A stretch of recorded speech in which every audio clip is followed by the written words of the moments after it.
Hey everybody, welcome to another Fundamental Games game playthrough. We're doing this on Tabletop Simulator. We're going to play a game of AracKhan Wars.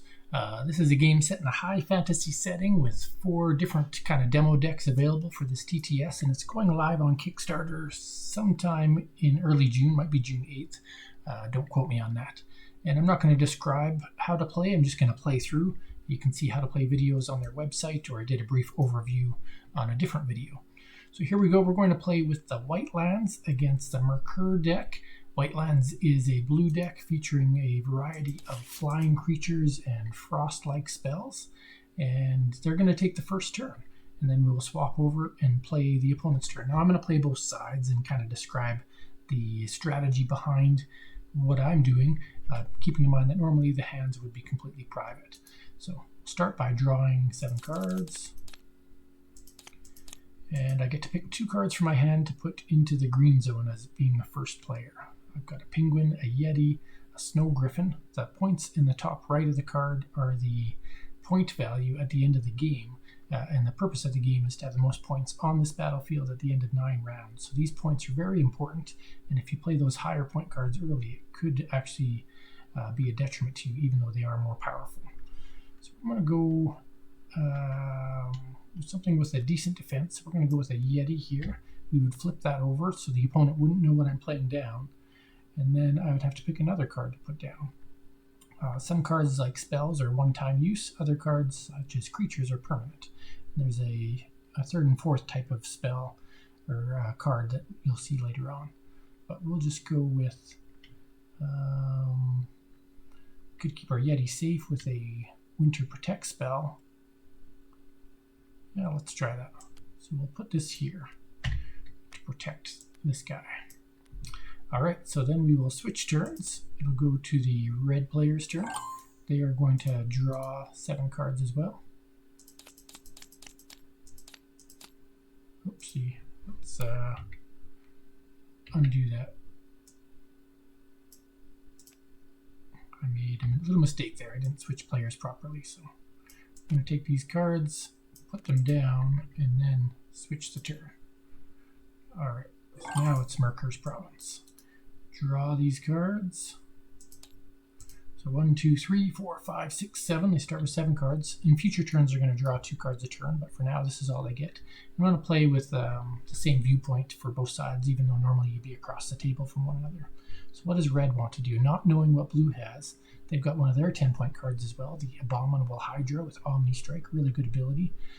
So they could start with something like that, or they could start with something a little bit more aggressive, throw their Forge on the battlefield and see if they can start with some early attacks.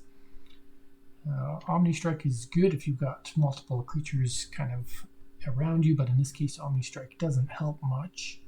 So let's try...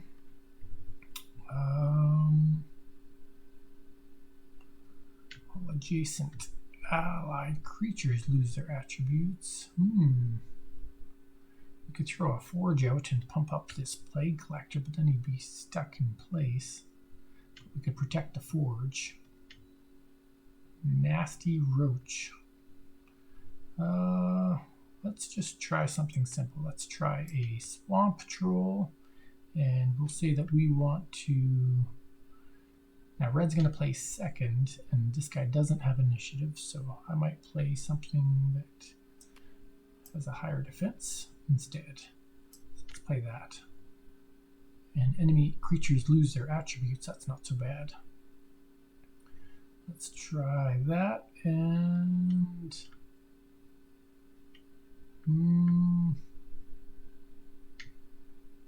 what the heck. Red will play aggro. We'll try to build a Forge to make this guy higher in hopes of killing this guy. So red would play that, the Merkur province. And then we would go into gameplay. So what would happen is all cards would be flipped over simultaneously. If there were any cards that had initiative, they would have the option of going first in player order and then regular play. In this case, nothing has initiative, so blue, the White Lands, will take their turn. And each card they can activate if it has an activated ability. Now what would happen is each card would get a token representative of that player's color. So unlike other games where you might rotate a card to indicate it's used, in this game you would flip over the token to indicate it's used. So each card can only be used once for its different actions. So Winter Protects has a permanent effect, so it doesn't get activated, just means all creatures I have adjacent to this get +2 defense. So the Yeti is now a 1/4. The Yeti doesn't have enough to attack this creature with 2 defense, so it just has to sit there. Then we will turn over to the Mercure Province's turn. I'm not going to flip the turn until we're drawing cards, because otherwise it doesn't really matter. So now the Mercure will go. They have a 1 power. This creature has no ability, so they don't lose anything. And it gets +2 to attack, so this would be a 3/2, the attack on the left and the defense on the right. So it would attack this creature for 3 if I wanted it to, but the Yeti has a defense of 4 this turn, so my attack would be fruitless and I cannot perform it. And that would basically end the turn, because we're kind of at a stalemate here. Creatures like this cannot move. They don't have a move ability and they don't have a flying ability, so they're stationary. Once laid, they stay there till the rest of the game unless something else can impact them. So the Winter Protect spell says here, discard at the end of the round. I'll go into the White Lands discard pile.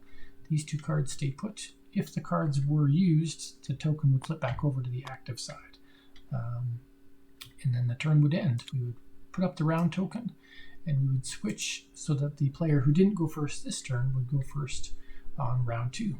So in that case, we are the Mercure, and I'll just put a token on these to represent whose turn it's going to be, so I can't possibly forget. Maybe we'll do it like so, and I'll flip them over as we go. Maybe the creator likes this and that's how they'll do it going forward, who knows. But I think this is an easy way to remember who's going first each round. Flip that, there we go. So we know blue went first, that round is expired. So round to round 2, red is going first. So every turn, players draw 2 cards each. I'll draw blue's cards on their turn just to keep these cards in our hands. So now I can pick any 2 cards to put onto the field here. And the rule is that I have to play them adjacent to existing cards. Whether they're my cards or an opponent's cards doesn't matter, as long as they are adjacent to cards. So I might want to protect my forge here. It's kind of out in the open. Thankfully his Yeti can't move, so the only way he can attack my forge is by putting cards adjacent to it. And if I block those adjacencies, he will struggle with it. So I'm going to try that. I'm going to put a nasty roach here. It's not worth many points, but it'll protect my forge. Flip it upside down. And maybe we will also throw a swamp troll here. So we're going to keep it straightforward that way. That kind of leaves my plague collector out in the open, but that's okay. I'm willing to risk that because maybe I can put something there later. So that'd be red's turn. We switch over to the white lands, the blue player's turn. And they're going to draw 2 cards. Now they're going to play 2 cards face down. Again, until they play their cards, they don't know what the opponent has played. So they're kind of playing in the dark here. You might wonder what a 0/1 penguin would be useful for. They are useful to manage group attacks and to block spaces on the board to help protect your lands. So I like that aspect of the white lands. They're very defensive in that regard. This is a really well-timed spell. It has initiative and can let you relocate any creature. But maybe we'll play it safe since we're not going to get to go first. I'm going to try placing 2 eagles face down, and I'll tell you why on blue's turn. We would switch back. It would be red's turn now. We would flip over all of our cards, apply our tokens, just to show whether they're active or inactive. And in some cases it might be obvious, but just for the sake of gameplay, we will have them on there. And then red will decide what to do. So can red do anything with this? No, it cannot move. This cannot move. This cannot move. And this cannot move. But this can attack for 1, 2, 3 against this Yeti that has a defense of 2. So White Lands really wasn't thinking in terms of defending the Yeti. So the Yeti gets defeated because I choose to attack with my Plague Collector with an attack value of 1, 2, 3 against a defense value of 2. So it is defeated. There's no counter attacking, it just gets defeated. You don't get any points or anything for it, but I have taken 3 points off the battlefield of the White Lands. That would flip over to indicate the Plague Collector has been used, and we would switch back to the White Lands turn because red can't do anything else. So the white land's turn, they've got 2 eagles. They have the flight ability, and that means they can move anywhere they want on the battlefield adjacent to other cards. So how do I want to manage this? The Plague Collector we can't defeat because that's 2 defense, and our combined attack, if we did a group attack, would be 2. The Swamp Troll cannot be targeted by a group attack, so I can't defeat it even if I wanted to. That means my only real target right now is the Nasty Roach. Keeping in mind that if I do the Nasty Roach, I'll have an eagle next to the Plague Collector. But the White Lands does get to go first next turn, so they're going to play into that. They're going to fly, and then they're going to attack and attack. Now, movement has to happen before combat. Now I can do a combined attack. So attack of 1 and attack of 1 equals 2 against a defense of 0, which means red gets defeated, and it clears that space on the board. Alright, that would end the turn. So we will flip all faction tokens over, is what they're called, factions. And then we'll flip this over and progress to the next round. Round 3, the White Lands goes first. We are on the White Lands right now, so I will draw 2 cards. And I will remember this time that my eagle is at risk if it stays there. So thankfully I get to go first, and I'll get to fly and move that, so maybe not as dangerous as we might think. We have a handy card here called the Shield of Dawn. This helps boost defense of any adjacent creatures, so I really like that power. We have an Ice Meteor we could play, the Snow Griffin. Affects swarm creatures, but I haven't seen swarm recently, so you see the number in the right hand side below the 10 is the 11. That's the deck building value. So when you're building a deck, your deck can only have 125 points worth of cards. Normally the points are the same as the points you get at the end of the game, but certain cards like these legendary cards have the smaller circle. Well, this one's not legendary, but just acquires a little bit more points. So I'm going to play that Snow Griffin there because it can fly, and then I'm going to put the Shield of Dawn in the center to protect the 2 eagles. All right, switch over to red's turn, to Merkur. I'm going to draw 2 cards, 1, 2. And you can see here they've drawn a Forge Patriarch and a Swamp Ogre. Now they have no idea what's going on here. They might know that blue likes to fly, so they could be at risk for these cards, but they have no real way to know that these 2 cards would have a pumped up defense.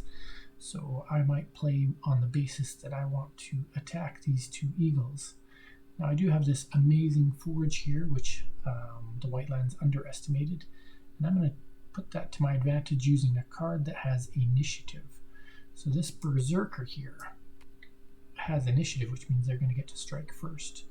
And they have +2 attack, so they're going to be devastating if all goes as planned. And the second card we will play is the Forge Patriarch, which will give +1 attack to these 2 creatures.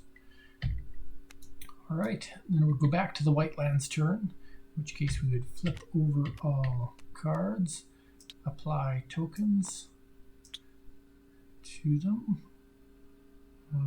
Yep. And blue has their new bird and that. And then we will progress with initiative. So any cards with initiative would get to act first. And the only card that has that is the Berserker. Berserker has a permanent benefit of +2 attack right now. And Omni Strike. So it is a 3/1. It's going to do a 3 attack against this guy and simultaneously a 3 attack against this guy. Now both of these eagles have +1 defense, which the White Lands was hoping would be enough, but underestimated the Omni Strike. Thought maybe they'd lose 1 creature. Did not expect to lose both. So both of these birdies go bye-bye. Painful, painful moment for the White Lands. Now we actually do progress to the White Lands turn, and they're a little bit frustrated because now all they have left is 2 cards due to kind of a bad play.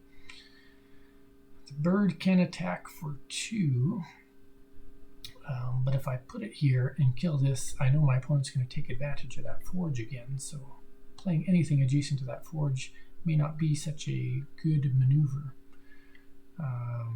We could take the bird over here and try to attack that, but it won't kill it. And if we put the bird over here, it could kill the Swamp Troll, but then it would probably be defeated on the next turn. So unless blue has, here we'll switch over to blue. Does blue have any spells in their hand that have initiative next turn?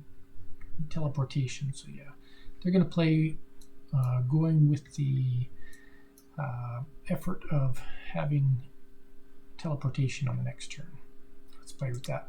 So we're going to move the bird here and attack this Omni-Strike Initiative Berserker, because we don't want to have that on the battlefield if we ever want to get close to that forge. So the bird attacks for 2 against a 1. That does defeat it. And we flip that over and indicate it was used. And this creature can't move, so that would be the end of the turn. So any cards that had attacked would flip over. We will flip over that token, progress to round 4, and then we will switch back to the Marker's turn, who will now draw their 2 cards. 1, 2. Marker feels at a significant advantage right now. They've got more points on the board and they're in a really good defensive state. So even though they could go out and try to attack these, they could also monopolize what they've already built up. So we could go again with the initiative focus. That seems like a good idea, because then we could strike this. We do get to go first, so we actually don't need initiative. So let's play on the aspect that we don't need initiative, that this ogre will get to attack this bird before this bird gets to move. We don't know what blue's hand is, so it's a low point card, so even if it dies, no big risk. And we could protect the other side of the forge as well with another Swamp Ogre. Let's play it and save our higher point cards for later in the game. That way we aren't surprised. Switch black back to the White Land's turn. They're going to draw 2 cards, 1, 2, and decide how to get out of this predicament. Whatever is here, they know is going to attack their Griffin. And the only way to protect that Griffin is to kill what's there first, using initiative attack, or be able to move first. So we are going to use teleportation to protect our bird. This is a spell, an astral spell, so it goes in the astral zone, which means it doesn't impact the battlefield space and really keeps your opponent on edge. We have the potential for Winter Protects. We have an Ice Golem that has a 3 defense, which is quite high. And seeing over here, we could actually strike out against this Forge Patriarch using an Ice Golem. That's a 7-point card, so that seems like a worthwhile investment. And Perforation has another ability which I'll describe when the time comes. So we play those 2 cards, and then we switch back to Red's turn. We then flip over our cards, flip, flip. They get to place their faction tokens, make sure they know that this is ours. Now there are rare occasions where you can claim other opponent card, primarily their location. If this location were defeated, this would become a blue token, and blue would get those points at the end of the game and get all the benefits from it. So keep that in mind. So we have that, and then we have to flip over our astral spell, and it does have an action, so we'll put a faction token on it to indicate it's not used. Now, Marker went first, as we can remember from our token here, so Marker gets to do the first action, except that blue has a card with initiative, so they're going to use that spell, and it says, move an allied creature to an adjacent border of another card on the battlefield. So they're actually going to make this bird run away to a place where it could be safe. If it goes here, it will die. If it goes here, it will die. If it goes here, it will die. If it goes here, it will die. And if it goes here, it will die. So really, the only safe place is to move it maybe out of the way over here, just to, because I don't want it to be targeted and red gets to attack first. So anywhere I put it, the Marker would kill it. Then we go back to the Marker's turn. So Marker now has nothing to attack with any of these because they cannot move. So the only attack card they could attack with is the Forge Patriarch, but it only has an attack value of 2 against a 3, so it chooses not to attack. This card was used, so it says here discard after activation. It was activated, so that's used. And Red's turn is over, so we switch back to Blue's turn. Now Blue can attack and can move the Griffin again, because the Griffin moved as a result of the spell, not as a result of the Griffin's flight. So that's a good thing to remember. So first off, we're going to do a good combination to Perforation. So we're going to go into the rulebook, make sure we properly read the Perforation rule. Nice rule book included in the TTS, by the way, if you do happen to play. It's got all the card mechanics built into it because they are just keywords on the cards. So in order to know what an ability does, you need to refer to the rule book. So it says here, once an adjacent enemy card is defeated, the physical attack moves forward onto the enemy creatures or lands on the same line, decreasing by 1 for each additional card after the first one that's defeated. So how that'll play out, we'll do this card now. Ice Golem attacks for 3 against the Forge Patriarch. That gets defeated, and then attacks for 2 against the Swamp Troll, which has a defense of 1. So they both get defeated by the Ice Golem's awesome Perforation ability. There's a reason that card's worth 10 and costs 15 to put in your deck. Amazing, and superb artwork, by the way. Look at the size of that golem compared to the wizard who is summoning it. Awesome job. So what'll happen is both of these creatures, it's a 2-for-1. The Merker suddenly did not expect that. That's why that card is so valuable. And now the Ice Golem's activation has been used. But we can still, can't move the Shield of Dawn, but we could move the Snow Griffin. Snow Griffin has an attack power of 2. So we could go strike out against a Swamp Ogre yet again, knowing that we're going to get to go first next turn and take away the risk of getting killed. So let us move back here and strike out again at this Swamp Ogre, 2 against 1. That is another defeat for the Merker. So what we thought was a nice situation for the Merker is suddenly turned against them, thanks to Red's very timely teleportation spell. Okay, so this turn is over. We'll flip over all activation tokens. There's just the one. Progress the round. The white line gets to go first. So they're going to draw 2 cards. Alright, we've got some penguins, another Shield of Dawn. So 2 Shield of Dawns, 3 penguins, and a couple spells. What are we going to do? Well, the Forge has a defense of 4. We get to attack first, we think. So finding a way to deal 4 damage to that Forge would be ideal. Now, we can only position 2 attack power adjacent to it, and then this only has a ranged attack of 1, so there's no way we could do 4 damage to claim that Forge, unfortunately. And I don't want to put the bird at risk. What else could we do? We could position to strike out against that Swamp Ogre, and even go adjacent to the Forge just to prevent that Forge's ability. So let's try that. We'll play some low-powered penguins just to block that Forge, so that we don't get attack against our Snow Griffin by surprise again with initiative. And then let's protect our Ice Golem with a Shield of Dawn. So Shield of Dawn has a 2 defense.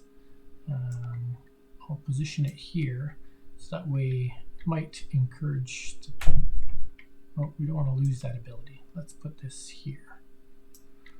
All right, that is how we will manage this. So flip that over, and then the red gets their turn. So the Merker will draw 2 cards.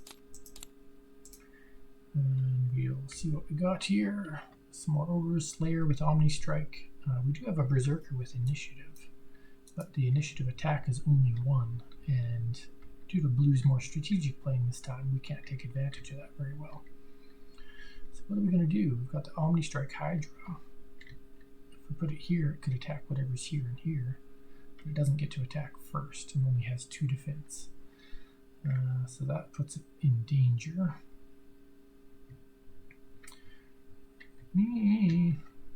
Got riskier, or we could play against this new card not knowing what it is, and yeah, let's do that. Let's play our initiative against this unknown. We know Blue has weak creatures, so we may have a chance to initiative strike that one, because we don't have enough power to take out the bird because it's adjacent to the Shield of Dawn. So let's do that. We don't know what's there, and we can tag team it with possibly another creature if we want to. Let's just do a plain old Swamp Ogre. We'll play into this, whatever this creature is. So then we would flip over, and Blue gets to go first, as we know. So we will grab some faction tokens, put these on these, put this on here, put this on here, and now Red would get to go first, Blue would get to go first, except for Red has initiative. Blue has no initiative, So the Merkur province will take advantage of their Berserker Omni Strike and try to attack something. They can't attack, so they just pass turn back to blue and save their attack for later. Blue can now attack or move. Ice Golem can't move and has nothing to go against. Shield of Dawn has an attack of 1, cannot defeat either of those. The Penguin could move, and the Snow Griffin could move. So we could try to strike out against the Berserker or fly over to take down the Swamp Ogre. So let's bring the Snow Griffin way over here, and it's going to claim an attack against the Swamp Ogre in tandem with the Shield of Dawn. So they're going to do a combined attack of 3, which is enough to defeat this guy of 1. So Blue's just happy to take out another guy off the field that could have threatened their shield. And then the last thing Blue can do is move their Penguin if they wish. They'll keep it there. It's not causing any harm there. Then Red gets to go. These 3 cards can do nothing. They've got no movement ability, just leaving the Berserker with an attack of 1. Defense of 2, it cannot attack, so Blue has thwarted their attempts. We'll progress the round marker. Merkur will be going first this turn. Reactivate any faction tokens and progress to the Merkur's turn. Alright, Merkur draws 2 cards. We have Forced Exile, that one's pretty handy, and another Plague Collector. Okay.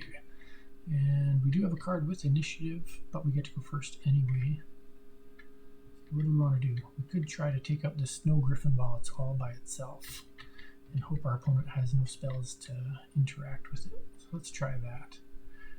It is a 10-point card. That's the most valuable card in their field right now. Slayer, Omni Strike. We only need to do 1 damage. We could do Omni Strike here. So let's position a high point card here, and we do get to attack first against both, so this may actually obliterate both of those. And we'll protect the Hydra because it is a high value card. We'll protect it with a card over here. Let's put a Swamp Troll adjacent to it just so it can't be attacked on both sides in case something bizarre happens. So we flip that over. We'll even put our, switch back to blue. White lands will draw 2 cards. And got some Penguins and a Yeti. Ooh, so blue was doing alright, but now we're struggling again. Ice Meteor ranged attack 2. Nothing with a high power attack, so really hard to do anything there. We suspect our Griffin could die here. We could give it a permanent effect to boost it up. Winter protects. So that might be handy there. And then maybe adjacent to that we'll throw a Shield of Dawn. We'll have +2 defense. So we don't know what's happening there, but we're worried. So we'll place those 2 cards. Alright, and that protects this edge of the battlefield now that nothing's really happening over there. Flip cards over, apply faction tokens. Maybe I'll just flip all those. Make a few more. So that one's a permanent effect, so it doesn't get a faction token. And then red flips over and gets their faction tokens. Here we go.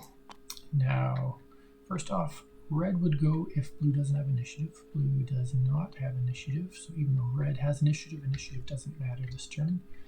Red will now choose what to do, but keeping in mind that their plan has been thwarted by Winter Protects. So the +2 defense, this is a 4 defense and a 3 defense. This creature attacks for 3, can't hurt that one, can't hurt that one, so the Abominable Hydra is unfortunately at a severe disadvantage of here. It can attack for 3 against this Shield of Dawn, so it will actually take out 1 creature. So it does that, flip over its token. Swamp Troll can't do anything, the Berserker can't do anything, so we are done with red. All the other cards are stationary. Progress to blue's turn. Winter Protects no longer matters, so we'll put that away.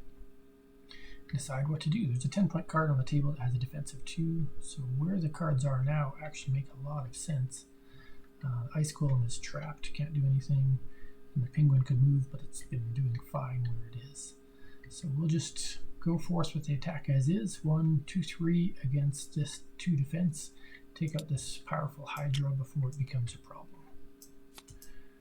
Alright, and we will end the turn. Flip over, we'll go to round number 7 now. Round 7, blue gets to go first. So not only did they completely thwart red's plans, they have advantage going first.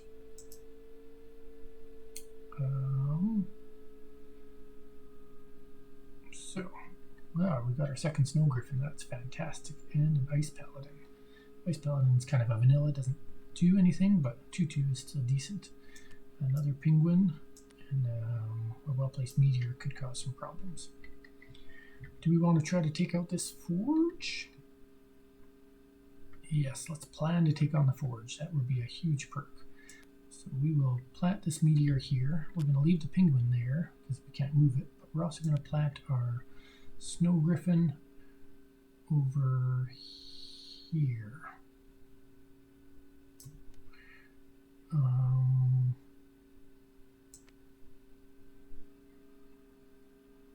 Plant our griffin here, then I know I can fly through. So if I put it here, red might be able to block me off because you can only fly through allied creature. If I put it here, I think I have a chance to make most griffins fly away. So we'll flip that over and we'll go to red's turn, who will draw 2 cards. No idea what the white lands are up to, but they've thwarted most of the stuff they've been doing now. What can they do? Fire, lightning, ranged attack. They get to go first, so something with initiative could really help. So we're going to play our Astral Spell here, and then figure out what can we do here. Can we take out the Snow Griffin if we had initiative? No, there's nothing with a 3 attack. Whatever's here we could try to attack, but they get to go first, so it might kill our Swamp Troll. Omni Strike, no, we don't want to go in danger of the Ice Golem, we don't want to give that guy any power. Yeah. Ranged attack, 3 distance but only 2 attack, so I can't take that out. Maybe we'll put something strong adjacent to our forge, just to protect it, because we don't know what red's or blue's up to, but we don't really have an aggressive stance to go with. So we'll flip over our cards, flip. Red,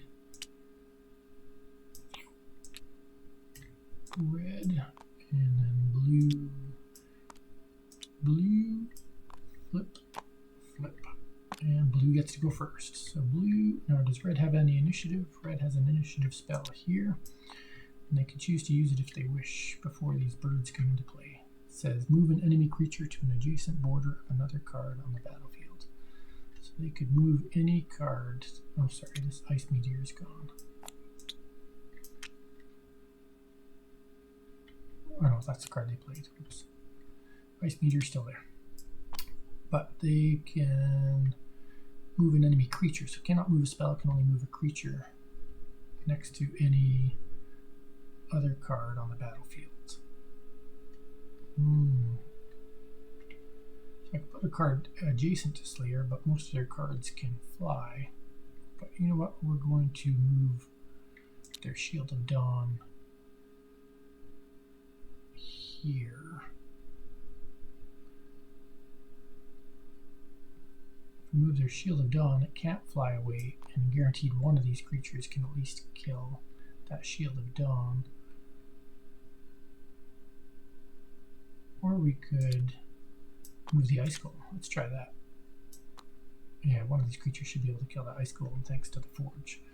Alright, so red has done their initiative. Now blue does their regular turn. Blue's plans to take out the Western Forge have been thwarted, and they can't possibly save their Ice Golem. But they could take out this Mighty Slayer, or just pick on these guys that are out in the open doing nothing. And then we have a ranged attack of 2 with this.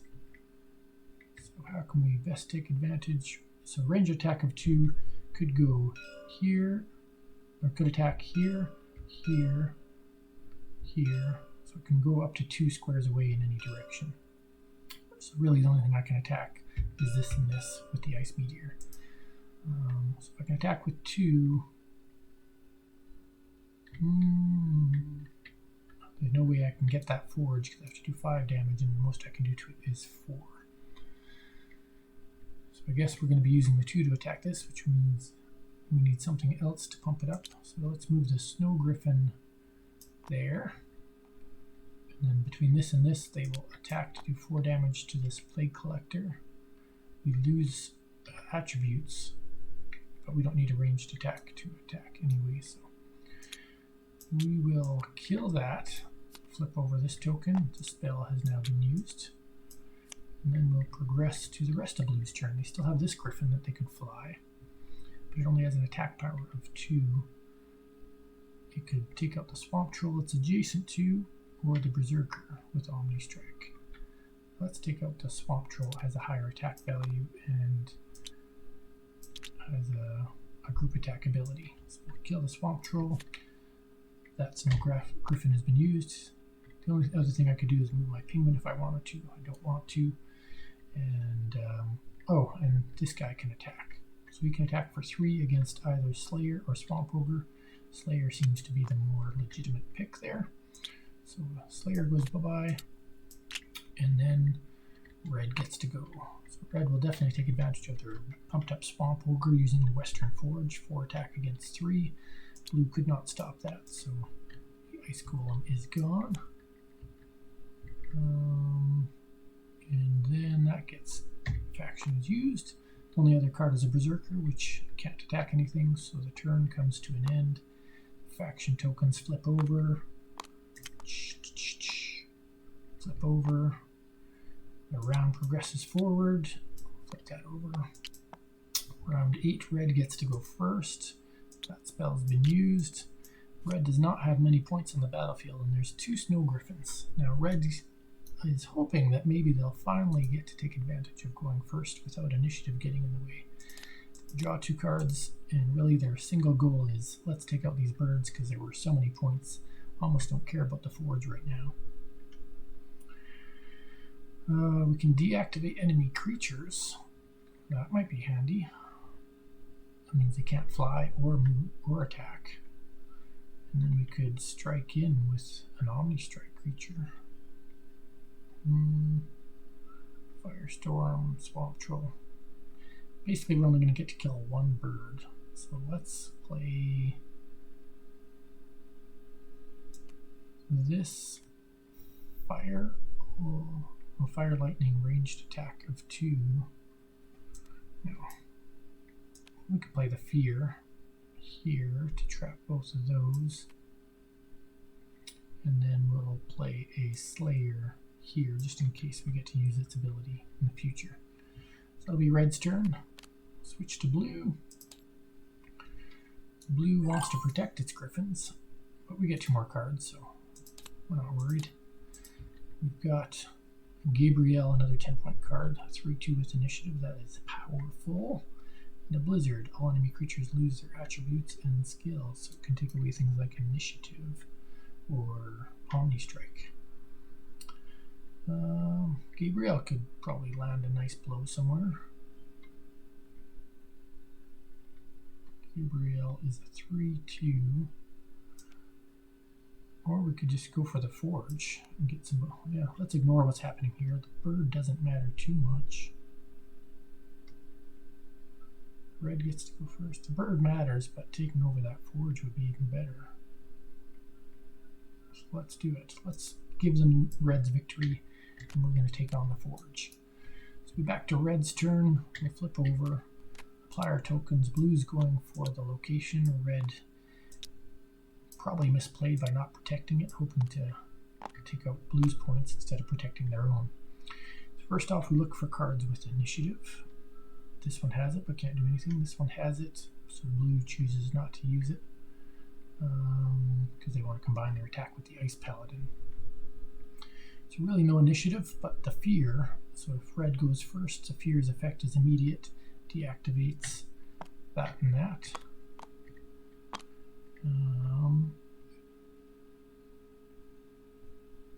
previously adjacent enemy creatures are no longer adjacent to the fear, they become active again. Oh, I did not realize that. So if they did have an ability to move their creature, it would negate what fear just did. Good to know. But the fear has been used, and the red will continue, so they can attack with their Omni Strike Slayer and take out the Snow Griffin. Snow Griffin's defeated. Slayer cannot attack the Shield of Dawn because it's got 2 defense and only 2 attack. This creature can't attack, this creature can't attack, and the Forge sits pretty. So we flip over to Blue's turn. Blue can attack for 3, 4, 5 against the Forge, and the Forge only has a 4 defense, so the Forge has been overtaken by Blue.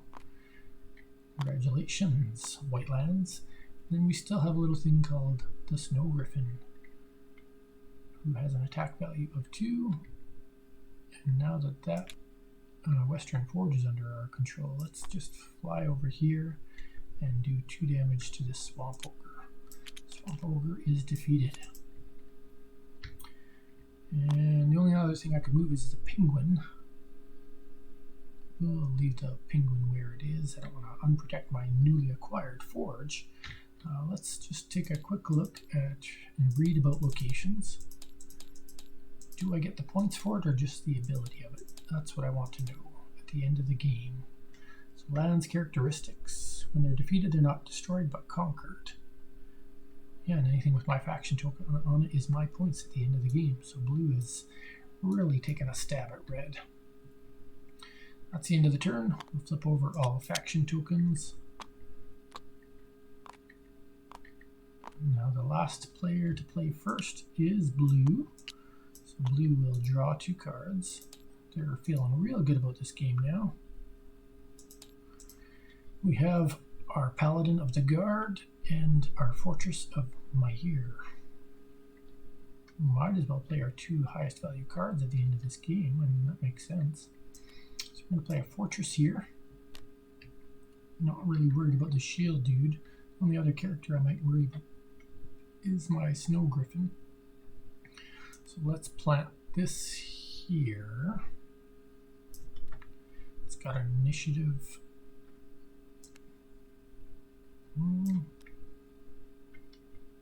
Or we could strike out against this guy. No, this guy. I have initiative red, it has initiative, which means my initiative strikes first. So I could put this in the middle of nowhere, or I could protect the Forge. I don't think red can take out on the Forge, and I could always move the bird later. So I'm going to play it like that. So we switch over. It's now red's last turn. They will draw their 2 cards.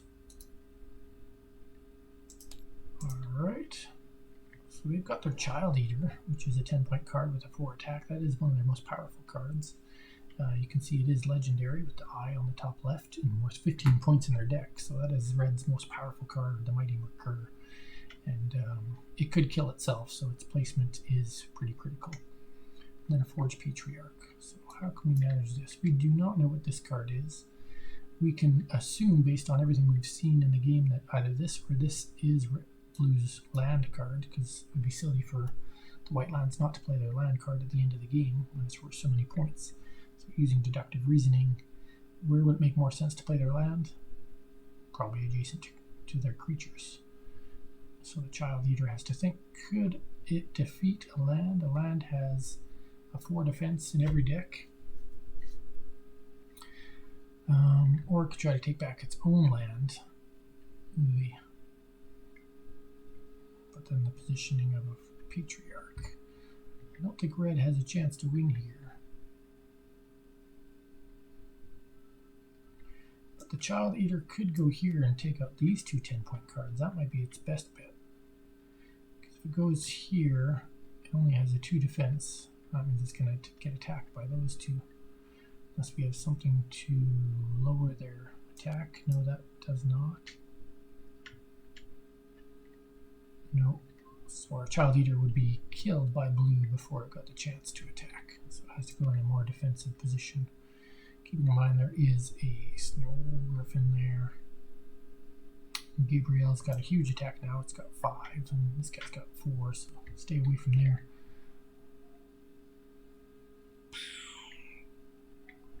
Well, let's try this. We'll put this here and this here. This will boost the Child Eater's power. No, then the Child Eater would kill itself because of that darn penguin. Nope. Perforation is a cool ability, but he cannot put it to good use this turn in this game. So we'll go here. And this guy who has a 2 attack really can't kill anything at all.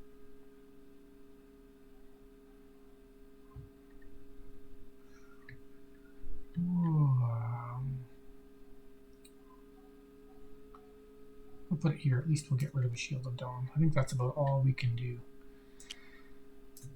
Red sees it has been defeated. Its decisions early in the game have impacted the point we're at now. So flip over cards. Blue goes first unless red has initiative somewhere. Red has initiative only on this card, but you cannot defeat that card. So it now becomes Blue's turn. First off, Blue is going to move their Griffin away. 7/7. So probably just best to kill this guy. These two attack for a total of 3 against this creature's 2. So it gets defeated. Those 2 are used. This guy can attack for 2 against that guy. So we'll do that. Defeated. Go back up here. Blue already owns all of this. And the only thing that could move is the penguin. So blue is done. So red, Forge Patriarch can attack, but to no avail. And the Child Eater has nothing to attack. So that would put us at the end of the round. There's no spells to dissipate. So what we would do from here is count up cards. We'll count blue first since blue went first. So blue has 10, 15, 23, 28, 33, 43, 44, 54, 64 points. Red has 10, 17 points. 54 to 17. Blue has dominated the battlefield here. Its ability to fly around and take on the forge using the powers of initiative and relocation spells really put red at unease. Their aggressive attacking strategy only lasted them so long. They did have an advantage in the early game, but it didn't pan out. So there you have it, a full game playthrough of AracKhan Wars going live on Kickstarter on June 8th. Much different than other tabletop card games that I've played, whether it's Magic or Keyforge or I'm trying to think of some other ones that I've played that are kind of head-to-head games, but those are the 2 that come to mind first anyway. And just like how the battlefield and the placement of your cards is somewhat permanent, and then you have that kind of hidden reveal aspect to it. So I'll probably do a Fun in 5 segment at some point on it just to show my 5 favorite things about the game. But I wanted to do a full game playthrough so you could understand exactly what was happening in a game of AracKhan Wars. Thanks for watching as always. Have a great day.